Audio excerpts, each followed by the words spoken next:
Anybody else feel like this is getting a little bit too fast, but it might be just me. Hello everybody, today we're going to talk about the penultimate episode of Kamen Gavv, episode 49. So we start off with last time with Lango calling in for the humans to be ready to be pressed. And we see a bunch of people ready to, be pressed by leaving their cars and all that.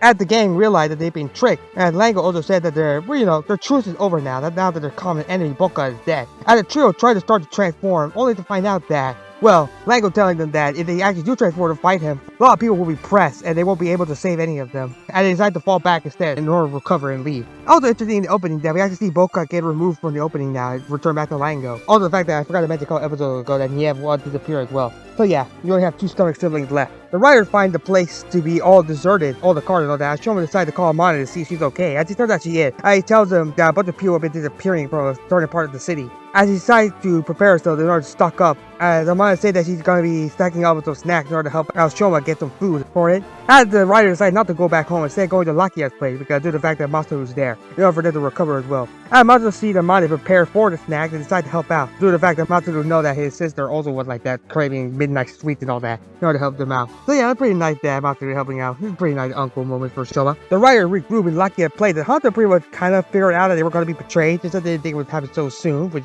would be nice to know a couple of episodes ago, but whatever. And they're pretty much desperate to figure out what to do right now. And Lango tells Jeep and Lizelle that Boka had died. I will just take back the company, even just slap Lizelle across the entire table, which is pretty funny to see. It's kind of, a little bit satisfying to finally see her get her come up in. That made me question, what is her true strength?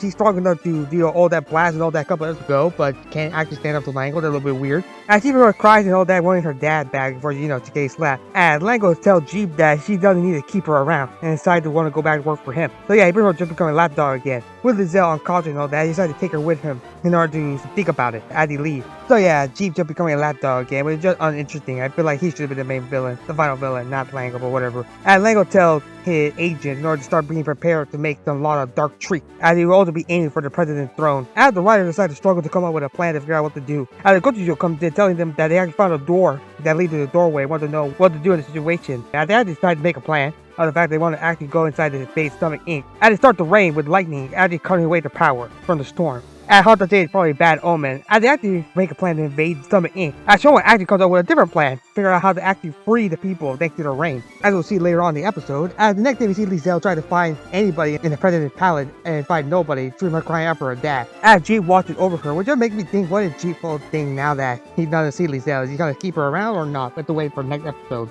I mean, it's a little bit sad to see Lizelle breaking down, but at the same time, she kind of deserves it because I don't like her. So yeah, I'm a little bit split, but more of the time, I just feel like I'm just glad she probably gets what she deserves. Probably next episode we actually see her actually get what she deserves. But anyway, the writers decided to go to the door, and they actually started to make the plan. As Lucky and Hunter will go to get the president, as Shoma will stay behind to help them out to free the brainwashed people, and hoping that they actually come together to save all the president for the final battle. As Shoma thanks them for helping them out, as Hunter and Lucky decide to tell them that no, they should be taking him, because without him, they wouldn't be able to do anything. With Lucky still trying to press people for his brother, ruining his brother's name. Hunter never getting answers for the fact that where his mother went and all that, so it's pretty nice to see. I really do like the whole kindness comes around with Shoma as he plays throughout the whole season. As they prepare for the fight, as Shoma opened the door, allowing both of the writers to go in, and Hunter entered with Lakia as they say goodbye. It's not really goodbye, just like saying Shoma, which just said everything. As Shoma turns around in order to prepare for his own fight. As they actually see a bunch of Lango agents collecting a bunch of presents, as they actually shoot the big Malcolm gun in order to summon more of them to get press as well. And we have the Gochujo going away to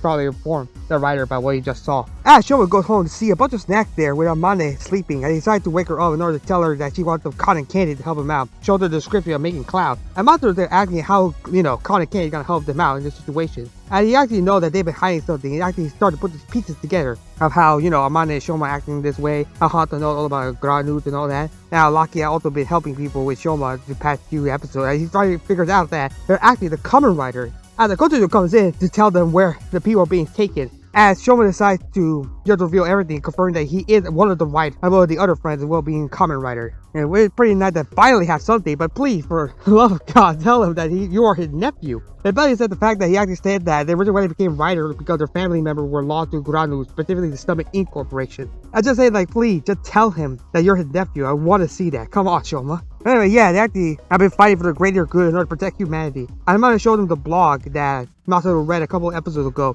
that was written by Hanto, explaining to them who the Groundlings are. As they apologize to one another, as Amane get prepared to make the cotton candy, and Shoma continues to eat finally in order to prepare for the final fight. As we see the making of the dark tree being made by the agent, Hanto and Lakia comes in to destroy them. And they actually start collecting a bunch of the presses in order to evacuate them and take them back home, especially facing off against agents and actually attacking them. Pretty funny that Lakia in the final form is Hanto in his base form. Pretty funny to see. As they busy trying to collect all of the presses, we see Shoma eat some cotton candy, actually creating the cotton candy gochisto, as showing Masaru that, how he actually creates them. And he continues to eat more to create even more cotton candy gochisto. A lot of it there gets informed of the fact that they're actually being invaded among the riders.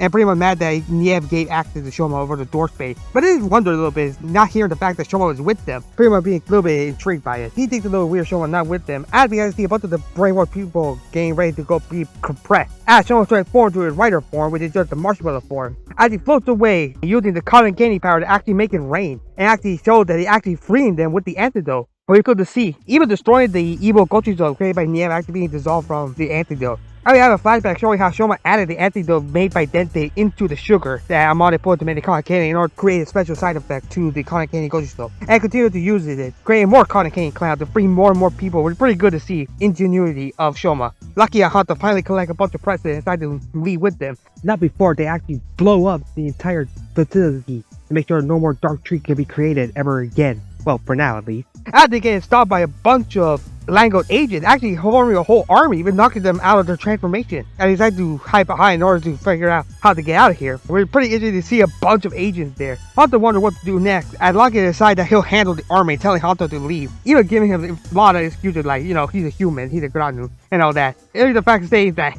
he's stronger than Hanto, which to be honest, he kind of is, yeah. I kind of wish Hanto got a true final form in the last few episodes, but oh well. Can't do anything about it. I really wanted to see more Hanto transformation, but it's okay. The fact that he's a Grandu problem and needs a Grandu to fix the Grandu problem. Also a nice moment between Hanto and Lakia. Lakia calling Hanto by his name like Hanto. And also Hanto telling Lakia not to die. Pretty nice moment. I told you guys. I told you we're gonna be best friends in the world. Kind of disappointing that, Shaking Off didn't play in the background during this whole fight sequence. They're gonna start back up. Which Lakia transformed to a final form, allowing Hanto to escape and fight to get all the agents. Pretty cool to see a bunch of agents fighting against them. Pretty good long takes, some good action shots. Also the fact that Lakia uses the little jellyfish stinger thing, but they don't really do much at the fight, but it's still pretty good to see. I do like the jellyfish finger thing. As he continues to fight against the agents. Even doing a little finger motion telling them to bring it on. And pretty funny, they only fight 3 at a time. I guess because, they couldn't afford a bunch of stunt actors to make a bunch of suits. Oh well, it's pretty cool to see. And he continues to fight a bunch of army. It was a really good shot. I do like the shot. And we see him actually fighting against the entire army. Pretty good to see. I can't wait to see how this whole fight ends. I'm a little bit concerned how it's going to end. As Hanto goes on to try to figure out where Shoma is, and Chief is there in order to stop him. Even blasting him again and again. And Hanto actually starts to fight him. Pretty much saying that, calling out Chief the fact that he became a lapdog to Lango once again. And also what the whole fact of the grudge with Shoma. Because to be fair, what is with Shoma's grudge? I really wanted him to be the final villain to finally finish his grudge with Shoma, but yeah. As Jeep takes them outside to the human world in a weird place. As they take out the driver ready to fight to the next episode. So we have to wait to see how that turns out. As Shoma finally gets ready to meet up with the other transforming as he seems to free everybody. Lango confronts him in the look like amusement park, a Ferris wheel and all that. I tell that he had always been a thorn in his side, trying to always stopping them, thinking that he has to take care of it once and for all. Even if we wondering ask how someone saved them. Say it takes to the human treats that bring happiness to others. And also Dente's little, antidote formula, showing that, the sweets of happiness between a mother and son actually saves humanity, as well as the fact that also Dente's contribution to show that both human side with the human treats make happiness, and Dente's intelligence of a Grandu body and Grandu's antitoxin actually save people, showing that, a true ownership between Grandu and human side together. But they don't explain that. I really wanted Dente's little antitoxin to show that he actually is useful, but whatever. And I would say that, he had to get rid of the thorn of his side, actually taking out a little dryer ready to fight him. As the episode ends there. That was a pretty cute little marshmallow after preview. There's a cute marshmallow carrying cotton candy, pretty funny to see. Overall, it was a good episode. Not a great as few last one. I just am concerned because this is the penultimate episode. So I am very concerned on the fact that next episode, the last episode of the entire show. Especially since we're actually going to be revealing a bunch of things like we have Lakia trying to take down the agent. We have Shoma versus Lango and Hanto versus Jeep. And then later in the preview, we have Hanto versus Jeep and Lisdale. Which is pretty sad to see that, Lisdale have a monster form. But I don't like the fact that G actually became kind of a lapdog again to Mango. But on the other hand, I do like the fact that it is a Kaijin versus writer fight, not just another writer versus writer fight. But still, I kind of wanted it to be G. That's the one thing about a thing. I don't really care if the final villain is a writer. I just wanted it to make sense in the story, or at least be some sort of foil to the main character and all that. But the fact that, yeah, Mango's been disappearing a couple episodes now. Like, there's no like type of significance between him and Shoma. I think it would be better to have Shoma and Jeep be the actual true final villain due to the fact that it is Jeep who actually lost a family member with Shita against Shoma who also lost a family member due to their own shady little fight between the Stomach Inc. family that caused them to lose so much tragedy over the fact that they were trying to keep the family name. But I wanted to see that, but whatever. Still, I'm a little worried because it's the last episode. We got 3 fights, we got all this happening. Also the fact that Masaru still doesn't know it is Shoma's nephew. Like, come on, guys. Please tell him that it's his nephew. Please, I need him to know that his sister is dead, but he got a nephew that was actually helping people protect them. Yeah, I really wanted to know, but it's a little too late to make any impact now. I'm a little worried now, but hopefully it sticks the landing a little bit. But yeah, I'm not getting too happy about the whole situation. I still am somewhat excited to see how the show ends. I will get ready for Setsu coming up in like 2 weeks. By the way to see, because yeah, I gotta see how the show ends. Overall, again, good enough episode. But anyway, I give it a 7.5 out of 10. What do you guys think? You like the episode or do you not? What do you think about Shoma versus Lango, or the fact that Lakia might be dying next episode will get all the agents? Also, what do you think about Hanto versus G? Pretty weird matchup between Hanto versus G, and also later Hanto versus G and Giselle. We have to wait and see about that. Leave a comment down below and subscribe for more Kamen Rider Gavv content. Peace.